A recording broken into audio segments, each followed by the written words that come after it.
सुप्रभात जय मसीह की। 19 नवंबर 2020। आज का वचन, बंदी दासी नमन के लिए चिंता दिखाती है। दूसरा राजा उसका 5 अध्याय उसकी 2 और 3 आयत। आरामी लोग दल बांधकर इज़राइल के देश में जाकर वहां से एक छोटी लड़की बंदी बनाकर ले आए थे और वह नामन की पत्नी की सेवा करती थी। उसने अपनी स्वामिनी से कहा, यदि मेरा स्वामी सिम्रोन के भविष्यवक्ता के पास होता तो क्या ही अच्छा होता, क्योंकि वह उसको कोढ़ से चंगा कर देता। अरम के राजा का नमन नामक सेनापति अपने स्वामी की दृष्टि में बड़ा और प्रतिष्ठित पुरुष था। वह शूरवीर था परंतु कोढ़ी था।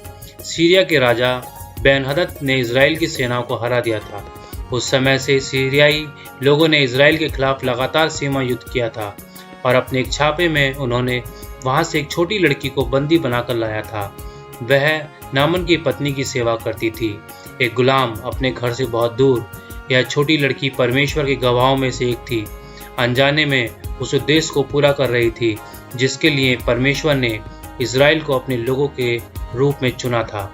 जब वह उस मूर्ति पूजक घर में सेवा करती थी तो उसकी सहानुभूति उसके मालिक की ओर थी और एलिशा के माध्यम से उपचार के अद्भुत चमत्कार को याद करते हुए उसने अपने स्वामिनी से कहा, यदि मेरा स्वामी सिम्रोन के भविष्यवक्ता के पास होता तो क्या ही अच्छा होता, क्योंकि वह उसको कोढ़ से चंगा कर देता। वह जानती थी कि स्वर्ग की शक्ति एलिशा के पास है। वह मानती थी कि इस शक्ति से नामन ठीक हो सकता है।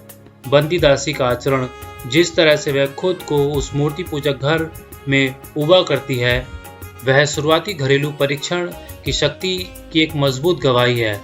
अपने बच्चों की देखभाल और परीक्षण में माता पिता के लिए प्रतिबद्ध से अधिक कोई भरोसा नहीं। माता पिता को आदत और चरित्र की बुनियादी नींव डालनी पड़ती है। उनके उदाहरण से और उनके बच्चों के भविष्य को पढ़ाने से काफ़ी हद तक तय होता है। खुश हैं वे माता पिता जिनका जीवन परमेश्वर का सच्चा प्रतिबिंब है, ताकि परमेश्वर के वादे और आदेश बच्चे की विनम्रता और श्रद्धा में जागृत हों। माता पिता जिनकी कोमलता और न्याय और लंबे समय तक पीड़ित बच्चे को परमेश्वर के प्रेम और न्याय और लंबे समय तक पीड़ा की व्याख्या करते हैं, और जो बच्चे को प्रेम और विश्वास करना और उन्हें पालन करना सिखाते हैं, उसे प्रेम और विश्वास करना सिखाते हैं और अपने पिता का पालन करते हैं जो स्वर्ग में है।